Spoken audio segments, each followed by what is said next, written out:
সেবাৰ চেয়াৰমেনক মই সুধিলো যে সমাজ অধ্যয়নৰ পেপাৰখন সঁচাই টান হৈছিল নেকি।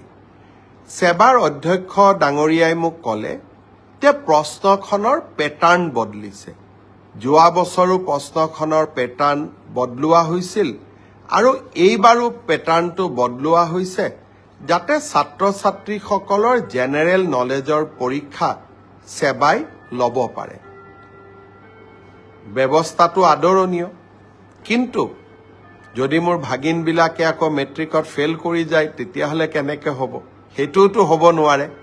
সেইকাৰণে মই সেবাৰ অধ্যক্ষক মই অনুৰোধ কৰিছোঁ যে আপুনি চাব, যদি মোৰ ভাগিনবিলাকৰ পৰীক্ষা সমাজ অধ্যয়নখনত বেয়া হয় কিন্তু আন পেপাৰবিলাকত ভাল হয়, তেতিয়াহ'লে এইবাৰ সমাজ অধ্যয়নত আমি সকলোকে অতিৰিক্তকৈ কিবা নম্বৰৰ ব্যৱস্থা কৰি হ'লেও ভাগিনসকলক মেট্ৰিক পাছ কৰাৰ সুবিধা কৰি দিব লাগিব।